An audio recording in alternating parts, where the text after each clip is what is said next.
Inside Out is an introspective deep dive into the value of our feelings and the consequences of emotional suppression. There are psychological components in every element of this movie. The environments, characters, and overall setting all have a strong psychological basis. This is one of the only movies where we get to see the main character's perspective and internal thought process simultaneously. Not to mention, we get to see what happens in real time when a character suppresses their emotions. Understanding how we feel is one of the most important experiences in the human condition. When we suppress our emotions, we undermine our ability to understand how we exist in the world. Today I wanted to break down the importance of emotions and the psychological themes in the movie. Also, I want to explain why I think joy is the main villain in Inside Out. I'm Barry. If you enjoyed this video, like and share it with your friends. Also, don't forget to hit that notification bell so you'll always see my latest content. Riley is the main character in the movie, and she is in a transitionary period. Her family sells the house she lives in, and her life completely changes. She used to play on a hockey team with her friends in Minnesota. The change is hard on Riley, as it would be for any kid. Inside her mind, 5 basic emotions dictate her behavior. Joy, sadness, anger, disgust, and fear run Riley's mind and try to make good decisions on her behalf.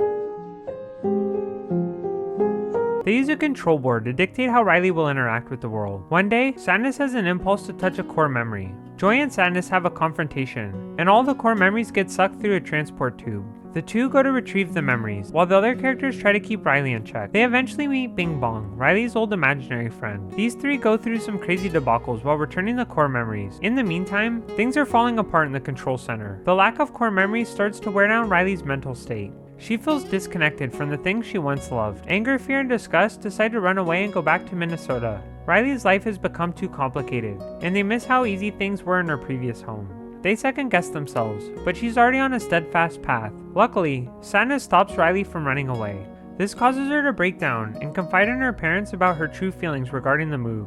She misses her old memories and friends, which is a very relatable experience. Eventually, Riley adjusts to her new living circumstances, and tensions subside. She learns through her experiences that every emotion is important and serves a unique purpose.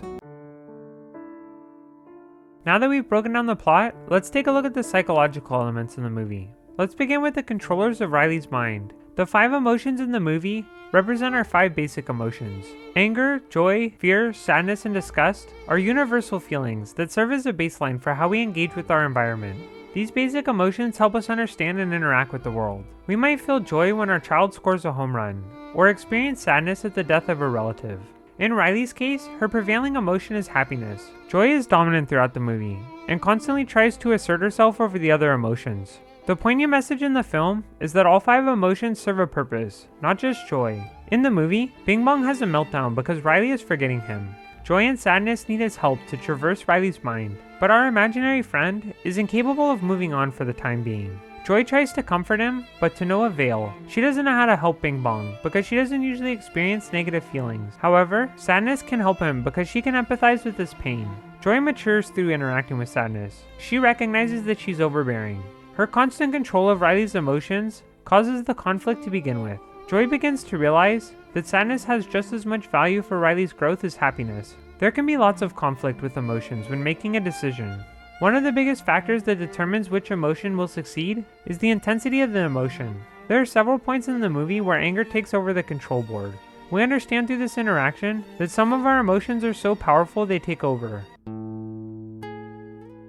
Inside Out doesn't just tackle emotions. Memories are another key component to the film. At the beginning of the movie, Riley has 5 core memories. Core memories represent the most impactful and formative moments in a person's life. They shape our behaviors and the way we interact with the world. Without core memories, we would cease to be who we are. We can see this with Riley's character. When sadness removes the core memories, Riley shuts down. She loses her sense of self because she doesn't have anything to base her personality on. Storing memories is also covered expertly in this movie. When Riley has an important or meaningful experience, then the thought becomes part of her short-term memory. The most salient or relevant ones to her are taken to long-term.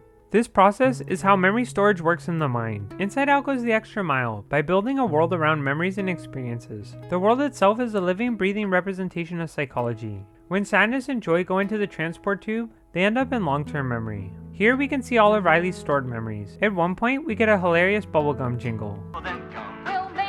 This memory doesn't serve a purpose, but it's in Riley's mind because of how often she heard it as a child. Repeated exposure to certain stimuli impacts whether a memory is stored in long term. Right below are the forgotten memories. Although long-term memories can last for a while, they eventually fade into nothingness. There are multiple reasons this can happen. The importance, time, and relevance of the memory can all impact long-term memory storage. These lost memories never return to our mind. Bing Bong is a great character for this reason. We get to see the emotional experience of a character being forgotten. Bing Bong is a lovable character that anyone can relate to.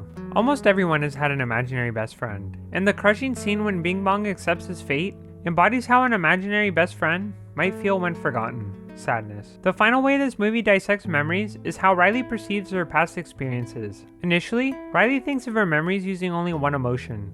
When she plays hockey with her friends, she is happy. When she moves, she's sad. But when Riley matures, she begins to develop cognitively. Her perception of reality actively shapes her memories. Instead of just thinking of hockey as happy, she can think of the sadness that comes with the loss, or the fear that comes with playing a tough team. At the end of the film, all of Riley's memories are complex and less one-dimensional. Our current mental state is also very important in memory perception. One might assume memories are static, but it's a little more complex. When our perceptions of reality become skewed in one direction, memories can drastically change from how we once perceived them. This concept is called malleability. It's the idea that our emotions or feelings are changeable, depending on the circumstance. A happy, fun memory can change to a sad, isolating one, depending on the current mental state of the person recalling events. All the themes about memory in the movie also tie in beautifully with emotions. Without remembering or experiencing sadness, it would be hard to understand happiness. Since a lot of the themes in this video are heavy, let's talk about a lighter topic. Sadness is arguably one of the most important characters in the film. She is designed to be frustrating. Her constant moping can be annoying at first, plus she always causes trouble for her fellow emotions. She truly embodies depressive feelings. She can't motivate herself and has a hard time focusing on anything besides despair. Hating sadness almost comes naturally, but this is by design. Sadness has a very negative connotation in society. People don't want to be sad, they want to be happy. These feelings make sense because sadness doesn't feel good to our bodies. When we feel happy, oftentimes we are energized and excited, whereas sad thoughts usually make us feel tired and unmotivated. Inside Out shows us the importance of sad feelings. For one thing, sadness helps cultivate empathy. Earlier we talked about how Bing Bong's emotions bubbled over and joy couldn't console him. We often have friends in need, and our sad experiences can help us help them. In this way, sadness can make us happier. Helping a friend feels good, but that happy sensation can only be cultivated through sad experiences. Sadness is also important in our relationships. Experiencing pain can help us create closer bonds with our loved ones. When Joy fell into the memory grave, she noticed one of Riley's memories. She loses in a hockey game, which makes her sad. But in that same memory, Riley's family comes to console her, making her happy again. Joy understands that Riley wouldn't have the same love and connection to her family without sadness. The last thing we can learn from sadness is that repressing emotions is detrimental. Joy constantly stresses, making sure Riley is only experiencing happiness. She is manic in her pursuit of merriment. She draws a circle to have sadness stay in. Her goal is to have her blue enemy sidelined so she can rule the show. Joy is essentially telling Riley's mind to compartmentalize in the scene. Essentially, store the negative feeling somewhere and don't think about it. This makes Riley fall apart emotionally. Her suppression of emotions causes her to lash out at her family and run away. The other emotions try to stop Riley, but the only one strong enough is sadness. Riley remembers her family and feels horrible. Once she finally stops running from her sadness, her emotional state improves. Joy is kind of the villain in Inside Out. Don't get me wrong, her intentions weren't bad, but she is still the antagonist to the plot. From the beginning, her goal has been to neurotically control Riley's life. She will step aside from time to time, but in her mind, she rules the roost. To understand how Joy is the villain, we need to look at how her actions impacted Riley. When our blue friend doesn't get to control the board, Riley's depressive feelings begin to build. That's why sadness tries to touch the core memories in the first place. If Riley were allowed to express her full range of emotions, she would have developed more emotionally, better understanding her feelings, by experiencing them instead of suppressing them. Not to mention that Joy is a very exploitative person. She doesn't care about sadness or Bing Bong. The only thing that matters to her is her goal. When Bing Bong feels down, she tries to rush through making him feel better, to be on their merry way. Sadness is the hero in a sense, because she is willing to sit down and truly hear Bing Bong's plight. Joy only cares about getting back the happy core memories so she can go back to calling the shots. How do you think sadness feels? Or what about Bing Bong? Even her character shows one of the negative outcomes of only being joyous. a serious lack of perspective. Riley also has a similar problem. She never felt frustrated or upset in this way before, and doesn't understand how to process these emotions. Her emotional suppression stunted her psychological development to some extent. Whenever Sadness expresses how she feels, Joy rolls her eyes to minimize her. Honestly, their relationship is very toxic at first. Sadness gets brainwashed into thinking Joy is Riley's only solution to her problems. She gets pushed around and tossed aside by Joy. It's not hard to see why she would feel like she's a hindrance. While her bright and cheery character seems good, she does some pretty awful stuff throughout the narrative. She has a breakdown at the end of the film because of all the horrible things this happy devil has done. Although Joy does turn around after seeing the value of Sadness, feeling down was necessary for Joy to change as a character. I think it's important to remember that Sadness isn't necessarily bad and Joy isn't always good. Sometimes feeling sad can help us feel better in the long run.